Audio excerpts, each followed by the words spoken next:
Auntie, huwag niyo naman gawin to. Pasensya na kayo kay Sanchay, hindi siya nakapaghanda. Baka mapahiya siya sa mga tao. Kawawa naman po siya. Ang sino mang gustong mapasama sa Downing family, balang araw mapapasama sa elite circle. Kung dito pa lang wala na siyang maipakitang lakas ng loob, anong gagawin niya balang araw? Pwede ka nang magsimula, Miss Sanchay.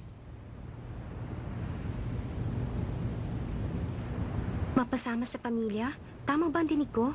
Imposible yun kahit magunaw pang mundo. Magiging biyanan ko ang katulad niya? Nagpapatawa ba siya?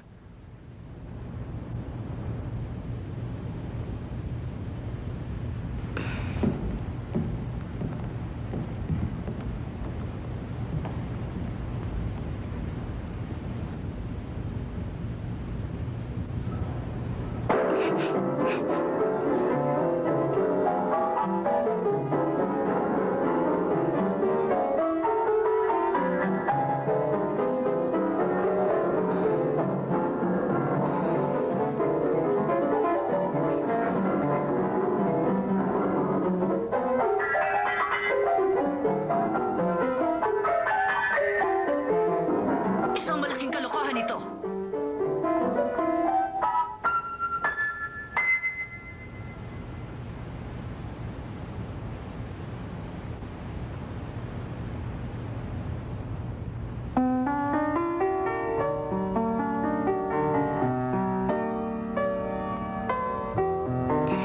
Sinabi ng isang Western philosopher, "Woman, glamorous diamonds, shiny jewelry, for you to win your fantasy and luxury of a queen.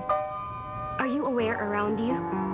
The poisons of the materialistic minds descend to the self-righteous, enticing, yet murderous fragrance. Woman, when you salute wealth once again, and cheer for wealth and fame, raise your hands for power. Please do not ask that hermit thrush who used to sing. It has flown afar, for its voice has already gone dry. For the truth and pride and a pure soul's destruction."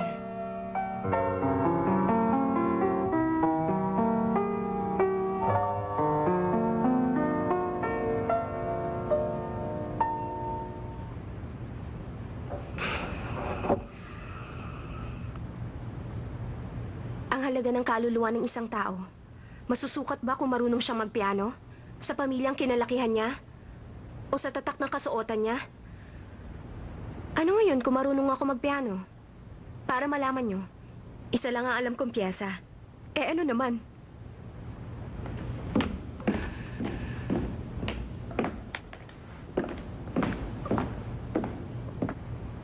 Happy birthday na lang. Alis na ako. Sandali. Asa, alam mo ba ang ginagawa mo? Hindi mo ba alam kung anong katayuan mo sa buhay? At nagsinungaling pa kayo sa aking anak siya ng CEO. Anong gusto niyong palabasin? Hindi nga siya anak ng CEO. At yun ay hindi importante sa akin. Tumahimik ka! Kapag pinagpatuloy mo ito, may iba ka sa ating pamilya. Nababaliw ka sa isang walang kwentang babaeng tulad niya? Anong sasabihin mo sa iyong ama? Mahal ko po si Sanchay. Ayoko na ibang babae. Siya ang para sa akin. Tigilan mo ang kalokohan mo, Asa! Madam, tama na po yan. Hindi naman po kami... Huwag kang makialam sa amin. Usapang pampamilya lang ito. Umalis ka na! Makakaalis ka na ngayon din! Sinusuway mo ang iyong ina! Hamunin sila! Auntie, Umalis ka riyan! Sanchay, ang bag mo. Tumigil kayo! Hindi ko mapapayagan ito! Inuutosan ko kayo!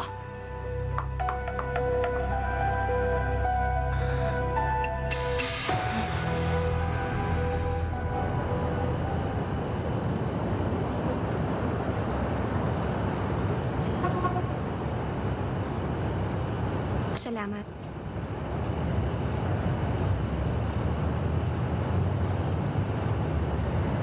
Magaling ka pala magpiano. Tumigil ka nga. Sinadya yun ng mama mo para mapahiya ako. Bakit hindi ka man lang kumibo? Hindi mo ako pinagtanggol. Pinangitan ko na nga ang pagtugtog.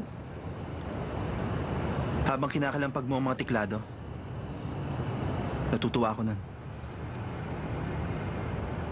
Alam kong gusto niya magmukha kang tanga. Pero alam ko mas magagawa mo sa kanya yan. Bakit ganyan ka makatingin? Huwag mo nga akong tignan?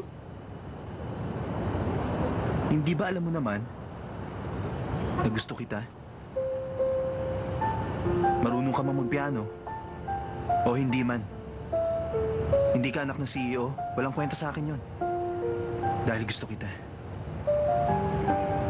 Uwi na ako sa amin. Maaari mo na akong ihatid. Hindi pwede. Bakit naman? Dahil gusto ko muna pag-usapan natin ang naked truth. Naked? Bakit? Anong binabalak mo? Huwag kang nga mag-isip na masama dyan. Ang ibig ko sabihin, pag-usapan natin ang ating nararamdaman.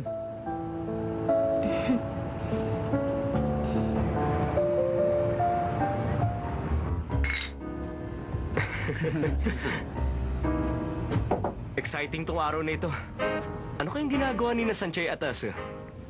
Nung tumutugtog si Sanchay, nakita niyo ba kung gaano kasama ang mukha ng mama ni Aze? Nung hinila ni Asa si Sanchay para tumakbo palabas, akalain mo hinarang nila si Auntie. Akala mo sasabog yung mga ugat niya sa mukha. Tawang-tawa talaga ako. Dapat siguro wag muna akong pumunta sa kanila. Huwag muna tayo magpakita. Kundi baka ipatapon lang tayo sa labas. Alam niyo ba, 3 beses ko palang nakikita ang mama ni Aze. Ganun pa rin ang impression ko sa kanya. Nung mga bata pa tayo, nagpunta tayo sa kanila. Naalala niyo pa ba kung anong una niyang sinabi sa atin? Para siyang Reyna nung sinasabi niya.